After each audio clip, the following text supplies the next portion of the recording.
and welcome to Fifa Save My Life. Thank you very much for joining me today on this day of, well, squeaky chairs. But we also have a day of tactics. Normally I do Tactics Tuesday. It's Bank Holiday Monday, and yeah, we've just finished Weekend League. So Weekend League has been done and dusted. I had a horrendous Weekend League. I'm going to put my hand up and say that. I started off badly. It middled badly, but I had an amazing ending. I ended up with 16 wins, which doesn't sound good, but by the time I was in the middle, I probably only had about 4 or 5. So I went on a mad run right at the end, and the reason being is because I played a guy who absolutely spanked my bottom. He beat me well and truly, and it was really well done. He had a good team, but not a great team. He had a very good team, but I waited to the end. I didn't do a rage quit like a lot of people do. I always play to the end, not just to annoy people, but I want to see what their team formation is. The only way of doing that is if you finish the game. So I waited till the end. I saw his formation and I adopted it. I thought, do you know what? This could work for me. And it changed my Weekend League. I literally lost the last 2 games, which I could have got 17 wins with, against absolute beasts and a bit of bad luck, unfortunately.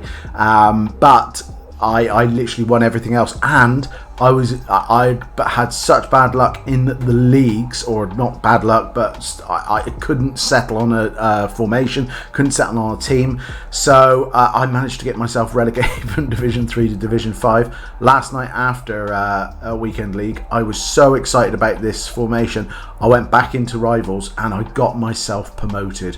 I got myself back to Division 3 again, guys. So that is how many games I won with this formation. I absolutely believe it's brilliant, and I don't see many people with it. I don't see many people with it anymore. So this could be for you. Before I go through this formation, please make sure you hit a like and a subscribe. It would mean a lot to me, but it'll also mean I can give 50% of the profits made from this this channel to Mind the charity for mental health. You'll see I'm wearing their t-shirt again today, at the one I did for the 24-hour game-a-thon. I just found it, so I wore it.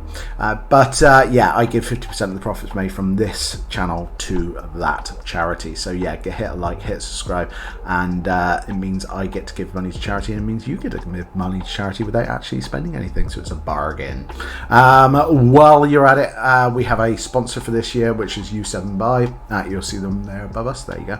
And if you go to U7Buy at the moment, you can get coins directly to your account. They are cheap, they're safe, they're fast, they're guaranteed straight to your account. And if you put in code SAVE at checkout, SAVE, as if you saved my life, you will get 5% off. And I think there's still 10% on top of any order that you order at the moment during the TOTS festivities. So go there and get some coins and spend them wisely.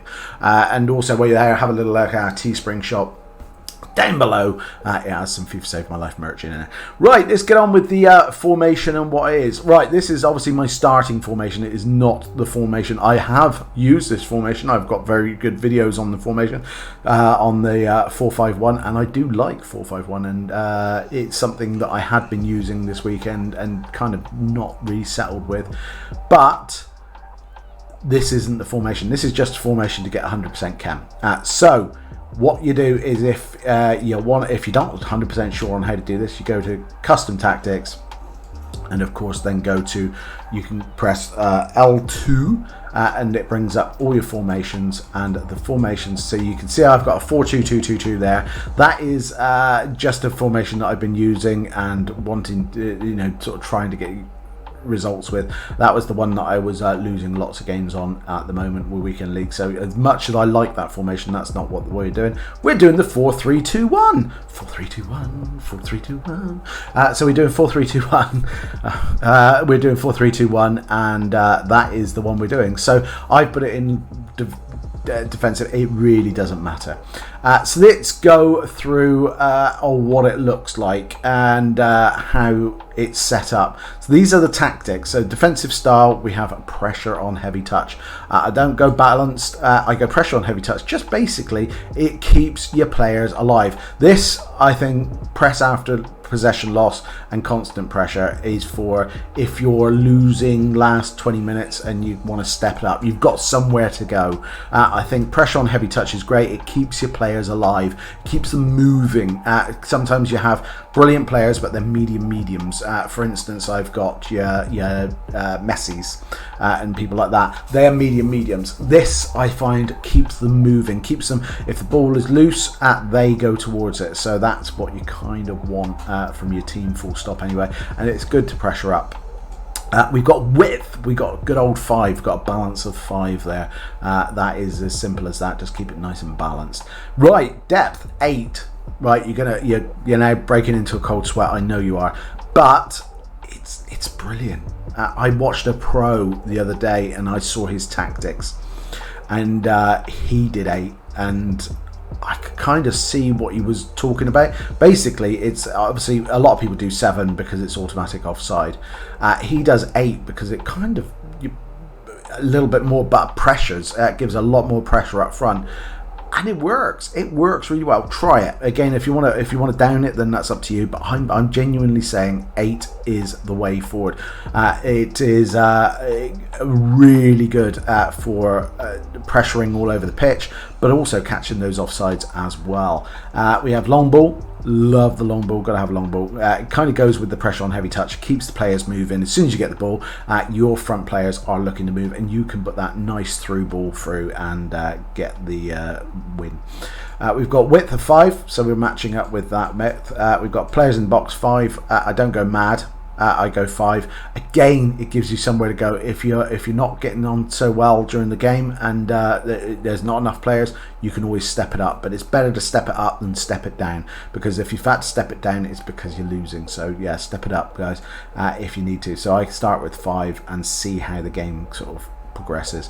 We've got 3, 2 and 2. Just for that, it's my personal preference. It's completely up to you. Now you can see where my players have ended up. Let's have a little look-ski where they've gone. So you can see if you want to move them around, you just press the triangle or whatever it is on the Xbox, the top button, and you can move your players around there and from one to the other. Now the way I've got this set up is obviously I have a front 3 here. So Lozano, Messi and Isaac are my front 3. Isaac's very tall. Again, my whole weekend league changed when I put him in there. And Lozano and Messi are more than capable of scoring, and fast and dribbly, so they are very useful to have in there. And that's basically the only 3 that tend to get into the box and are looking for the goals, because you've got that 5 depth. We've got De Jong there and Essien both holding. You'll see them in the instructions, but they're basically both holding. So they are my holding midfielders. With De Bruyne breaking into the box a little bit and getting onto the edge of the box, and you know he can do a fire in from the edge of the box.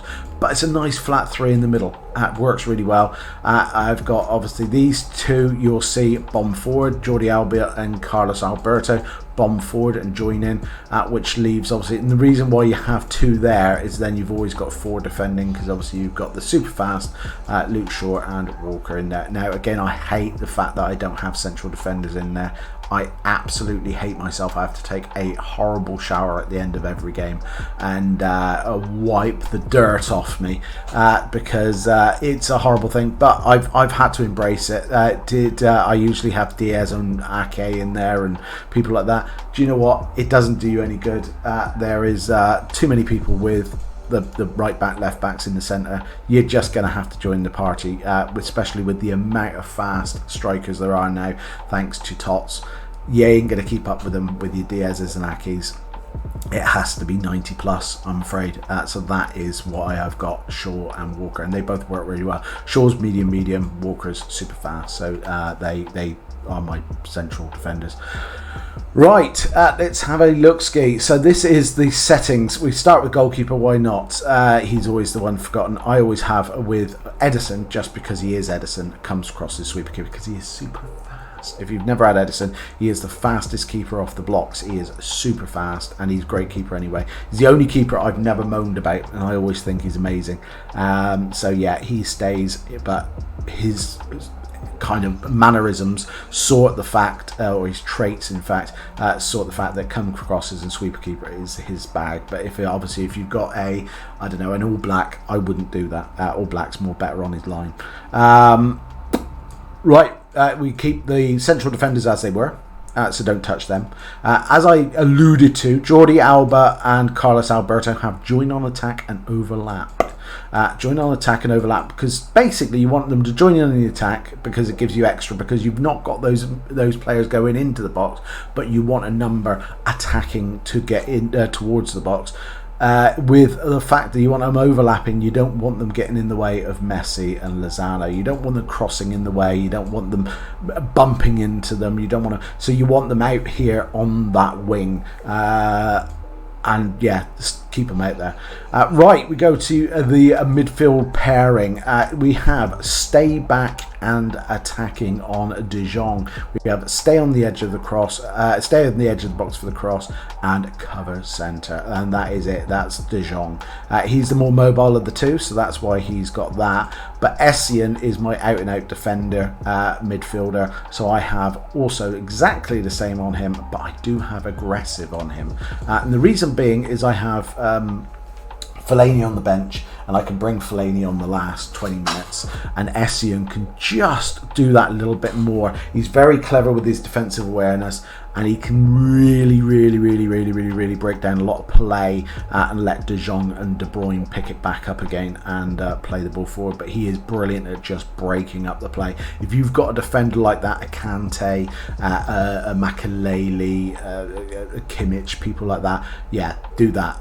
If not, maybe take him off aggressive and just have them both on that. But I like him on aggressive. I like one on aggressive due to the fact that it means he's really pushing for that breakdown ball, because we don't want it to get to there, because then it's a gunfight. It's the first to the goal really, and if he can stop it getting there, then brilliant. We've got De Bruyne. De Bruyne is basically unbalanced for everything apart from cover centre. So again, you're leaving it up to his intelligence to get into the box, get on the edge of the box, do whatever he wants. But at the same time, he is so good that he will be in the right place at the right time, and you trust it. Right, we've got Messi and Lozano.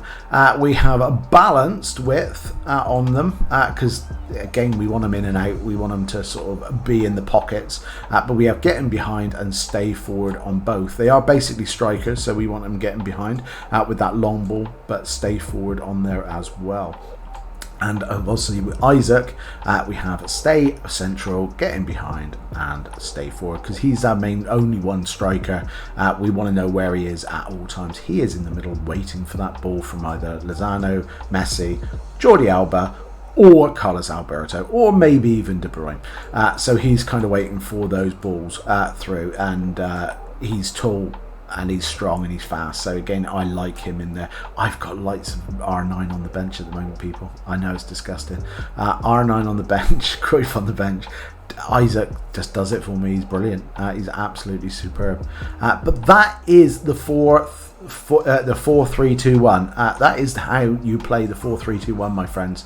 It is brilliant. I can tell you now for a fact, it won me so many games last night. If I'd only started weekend league with it, I think I'd have had a brilliant. I've probably had the best weekend league of the year so far. I am sticking with this formation. This is my formation till the end of the game, and I'm just going to replace. If I get better players, they have to be of the same type of what I got, because it works. So again, maybe have a look at what type of players you've got and what can you stick in there. You know, again, obviously I've got a Fellaini. Fellaini could probably go in that striker position position there and take over. Probably Cantona could as well, to be fair, because he's tall, he's strong, he's fast, with a hawk on him. You've got again, Mertens could probably go over on the wing there. You've got to have replacements there. Vasquez I tend to bring on at right back because he can do everything. He comes on at right back at about 70 minutes and bombs up the wing and keeps the crosses coming in from the right back position. So yeah, you've got to have similar type people on the bench as you have up on the pitch. But guys, it really works. Give it a go. Let me know down below how you get on with this formation. I am a big advocate of it. Let us know how you get on. I'm excited to hear your stories. Thank you very much for watching. Take care as always, and if you can't, find someone who can. Bye bye.